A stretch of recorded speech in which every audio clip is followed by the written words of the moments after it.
स्वागत है आपका इस नई वीडियो में। और हमने अब तक पाइथन की बड़ी सारी छोटी छोटी चीज़ें हमने समझ ली हैं जो कि हमें आगे हेल्प करेंगी अपने एक डेटा साइंस करियर में। अब जो मैं अब टॉपिक कवर करने वाला हूँ वो बहुत ही इम्पोर्टेंट है। एक्चुअली ये पाइथन का एक पैकेज है और इस पैकेज का नाम है numpy। इस वीडियो में हम बात करने वाले हैं numpy के बारे में और समझने की कोशिश करेंगे कि पाइथन लिस्ट जो है, पाइथन में हमने जब लिस्ट की वीडियो जो मैंने अभी बनाई थी उसमें आपने देखा होगा कि लिस्ट कैसे काम करता है। नहीं देखा तो आप मेरे प्लेलिस्ट में जाकर उसे देख सकते हो। तो वो पाई लिस्ट जो है वो कैसे काम करता है और numpy एरे जो है वो उससे डिफरेंट कैसे है ना। तो ये समझेंगे और साथ में आपको ये भी समझ आएगा कि numpy एरे जो है वो फास्ट कैसे है। ठीक है, मतलब क्यों फास्ट है। और साथ में कुछ एग्जांपल्स देखेंगे हम उसके। तो शुरू करते हैं। तो सबसे पहले तो अपने हम numpy को पैकेज जो हमारा है numpy एरे, उसको यूज़ करने के लिए numpy पैकेज को हम यूज़ करेंगे। तो उसे इंपोर्ट कर लेते हैं। अच्छा, एक चीज़ मैं बताना भूल गया, पैकेजेस क्या होते हैं। देखो पैकेजेस क्या होते हैं कि जैसे numpy है तो एक्चुअली एक ये समझ लो कि किसी ने बहुत सारा कोड जो है हमारे लिए लिख दिया है, हमारे लिए लिखा है। और उस पूरे कोड को एक पैकेज करके, एक एक मॉड्यूल की तरह पैकेज करके उसने पाइथन के जो रजिस्टर्ड सर्वर है वहां पे उसको उसने रेपोजिटरी में डाल दिया है। अब मैं क्या कर रहा हूँ, मैं अपने काम को इजी करने के लिए, क्योंकि देखो numpy एरे जो करता है, सॉरी numpy जो करता है वो बहुत तरह के मतलब हमारे जो कॉम्प्लिकेटेड जो सिनेरियोज होते हैं कैलकुलेशंस के लिए, बहुत सारी चीज़ों के लिए उसको बहुत सिंप्लीफाई कर देता है। तो वो काम हम खुद भी कर सकते हैं, लेकिन वो काम हम करेंगे तो हमारा एक लाइन का कोड जो है वो हो जाएगा 10 लाइन का, क्योंकि हमें वो सारा लॉजिक लिखना पड़ेगा। बट numpy बनाने वालों ने क्या करा, उसको पूरा का पूरा कंपाइल किया और हमें एक numpy दे दिया कि लो भाई इसको, इस पैकेज को इंपोर्ट करना, सिंपली इंपोर्ट करके और आप उस पैकेज के वो फीचर्स यूज कर लेना, ताकि आपका जो 10 लाइन का जो कोड लिखने का मेहनत है और जो 10 लाइन में आप टाइम वेस्ट करोगे वो आप इससे यूज कर लो। तो बस वही है ना। तो इस पैकेज को हम यूज कर रहे हैं, तो मैं करूंगा इसको इंपोर्ट numpy एस np। अच्छा, अब इसमें समझने वाली बात यह है कि मैंने ये क्यों लिखा import numpy as np। ये एक शॉर्टकट है। अब बार बार numpy लिखना इज समथिंग वियर्ड। हम इसे n भी लिख सकते हैं, कुछ भी लिख सकते हो, nm लिख सकते हो, कुछ भी लिख सकते हो। लेकिन जो कॉमन एक्सेप्टेड टर्म है वो है np। ठीक है, तो हम इसे np लिखेंगे। तो इस तरीके से हम आपके numpy को इंपोर्ट करते हैं। ठीक है, तो ये हो गया कि आप इसे इंपोर्ट कैसे करते हो। अब मैं एक काम करता हूँ, क्विकली मैं एक टर्मिनल ओपन कर लेता हूँ और मेरा वर्चुअल एनवायरनमेंट स्टार्ट हो गया। मैंने एक्चुअली वी एस कोड में एक सेटिंग कर रखी है जिससे जौन सा भी मैं वो यूज़ करना चाहूँगा अपने आप ही वो मतलब एक्टिवेट हो जाएगा। आप वर्चुअल एनवायरनमेंट के बारे में जानना चाहते हो तो वर्चुअल एनवायरनमेंट जो है एक तरह का छोटा सा एक इन्वायरमेंट है जो आपकी मशीन में बनी है। उस मशीन में जो भी इंस्टॉल करोगे, जो भी चीज़ें आप लिखोगे वो उस इन्वायरमेंट के अंदर ही रहेगी, है ना। तो आपके मशीन में क्या इंस्टॉल्ड है, कौन सा पाइथन इंस्टॉल्ड है, उससे मतलब नहीं है। वो जो इन्वायरमेंट में है उससे उससे मतलब है। ठीक है, तो ये आप एक चीज़ समझ लो। एक मैंने इसकी वीडियो है मेरे एक इसी प्लेलिस्ट में, आप उसे देख सकते हो, समझ पाओ कि इन्वायरमेंट कैसे काम करते हैं और क्यों ज़रूरत होती है उनकी। ठीक है, तो ये मैंने इंपोर्ट कर लिया एनपी को और नमपी को। अब मैं यूज़ करने के लिए तैयार हूँ नमपी को। लेकिन अब उसे समझने से पहले मैं एक बेसिक सी चीज़ करूँगा इसमें।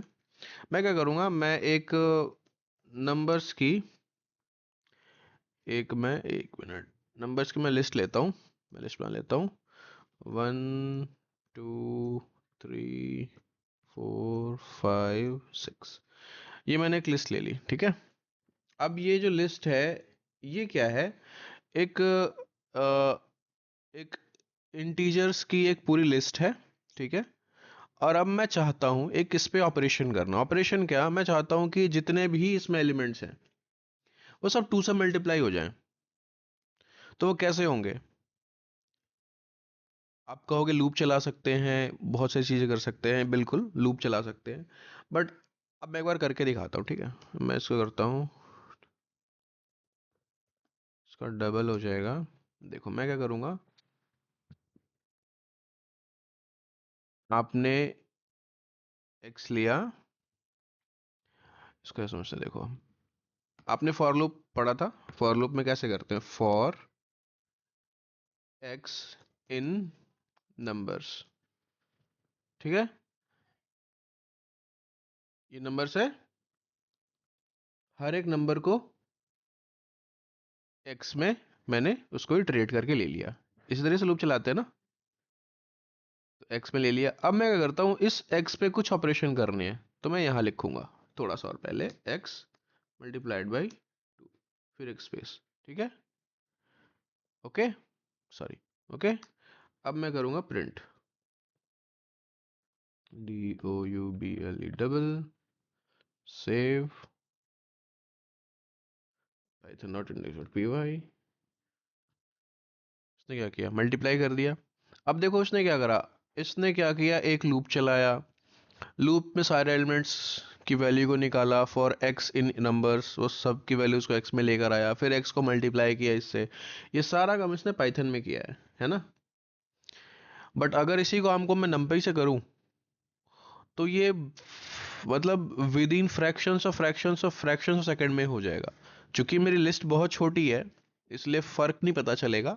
लेकिन जब आप एक्चुअली में डेटा साइंस में काम करोगे और एक्चुअली में मैट्रिसेस ऑफ नंबर्स में काम करोगे जिस बहुत लंबे लंबे होते हैं, या आप पिक्सल को कैलकुलेट कर रहे होगे, उसमें अगर आप ये काम करोगे जो यहाँ पे मैंने लिस्ट में ये चीज़ करी है, ये वाली, तो सोचो ये कैलकुलेशन कितनी बड़ी हो जाएगी और आपका जो सिस्टम होगा बिल्कुल इनफिशिएंट होगा। इसीलिए नमपाई है। वो क्या करता है, वो बेसिकली आप ये समझ लो कि इंटरनली सी प्लस प्लस में इस कोड को रन करता है। ऐसे मल्टीप्लाई करना है मुझे फॉर एग्जांपल, तो वो क्या करेगा, इंटरनली अंदर ही सी प्लस प्लस के कोड्स को रन करेगा, और जो एफिशिएंसी सी प्लस प्लस दे सकती है वो तो पाइथन नहीं दे सकती ना। तो वो पैरेलल बहुत सारे एग्जीक्यूशंस करेगा और रिजल्ट हमें दे देगा। तो मतलब कंपैरेटिवली बहुत फास्ट है। तो एक सिंपल सा कंपैरिजन है, मैं डिटेल में नहीं जा रहा, बट एक कंपैरिजन है कि हम क्यों नंपी यूज़ करते हैं, ठीक है। तो आई थिंक इतना तो क्लियर हो गया होगा कि ये क्यों यूज़ करते हैं। दूसरा ये है कि यार लिस्ट में हम चाहे तो इंटीजर यूज़ कर लें यहाँ पे ऐसे। अब ये करूँगा तो ये मल्टीप्लाई करूँगा तो एरर आएगा, ऐसे जब मैं चलाऊँगा दोबारा देखो एरर आएगा, है ना। ये तो गलत है, 22 कर दिया जबकि ये तो बिल्कुल भी सही नहीं है। तो ये एक प्रॉब्लम है ना। लेकिन लंपे एरे जब आप बनाओगे तो वो भी लिस्ट की तरह ही बनेगा, बट वो होमोजीनियस होगा, उसमें जितने भी नंबर्स होंगे वो सारे इंटीजर्स होंगे, है ना। तो ये एक एक प्लस पॉइंट हो जाएगा उसमें। क्योंकि हम सारा जो डेटा साइंस में काम करते हैं वो कैलकुलेशंस होती है नंबर्स की, बहुत सारे तरह की कैलकुलेशंस होती है, तो for safe side, for efficiency, for perfect vectorisations, और भी बहुत सारे बेनिफिट्स हैं। इस वजह से हम NumPy यूज करते हैं, ठीक है। चलिए अब आगे बढ़ते हैं। तो यहाँ तक तो हो गया, अब चलो मैं आपको करके दिखाता हूँ ये जो मैंने यहाँ पे करा है। मैं एग्जांपल लेता हूँ एक एरे का। चलो मैं एक एरे बनाता हूँ सबसे पहले, कि एरे कैसे बनाते हैं NumPy में, ताकि हम इसको और एक्सप्लेन कर सकें। तो आपने एक एरे लिया, एरे में आपने np लिया, np डॉट एरे। अब क्या करेंगे, हम एक इस तरीके से लिस्ट लेंगे, लिस्ट का फॉर्मेट है, बट ये लिस्ट लेके हम इसे इस तरीके से, जो हमने वहाँ पे वैल्यू डाली थी, मैं यहाँ पे इसको ऐसे डालता हूँ, 3 4 5। तो देखो ये तरीका है एक np numpy एरे बनाने का, ठीक है। और ये जो मैंने चीज़ बनाई है ना, ये वन डायमेंशनल है। One dimensional, two dimensional. आपने मैट्रिक्स मल्टीप्लिकेशंस अगर आपने पढ़ी है तो आपको पता होगा कि ये क्या होता है। तो ये एक तरह से आपका वन डायमेंशनल एरे है, ठीक है। अब देखो, अब मान लो मुझे इनमें से वही काम करना है जो मैंने भी किया था, मैंने सारे एलिमेंट्स को टू से मल्टीप्लाई करना है। तो इसमें क्या तरीका है, इसमें सिंपल तरीका है। इसको ऐसे करो आप, array two is equals to array divide by two, print ARR two, save. अब देखो क्या होगा, कर दिया ना मल्टीप्लाई। कितना सिंपल है, बहुत सिंपल है ना। तो इस तरीके से इसमें आप मल्टीप्लिकेशंस इंप्लीमेंट कर सकते हो। और नमपीए बनाने का ये एक सिंपल तरीका है, ठीक है। आप देखो इसके डेफिनेशंस में क्या लिखा है ना। होमोजीनियस एक तरह के ही यूज होंगे। मैथमेटिकल ऑपरेशंस बहुत फास्ट होती हैं ओवर एरेज। ये आप एक तरह से एरे ही बनाया आपने ना, ऑफ दीज नंबर्स। और ये नंबर जो है वन डायमेंशनल है फिलहाल, ठीक है। आगे मल्टी डायमेंशनल भी देखेंगे, बट आप ये समझिए कि ये नंपी एरे कैसे बनते हैं और ये इसमें कैलकुलेशंस कैसे होती हैं, ठीक है। सारा एक लाइन में और बहुत फास्ट।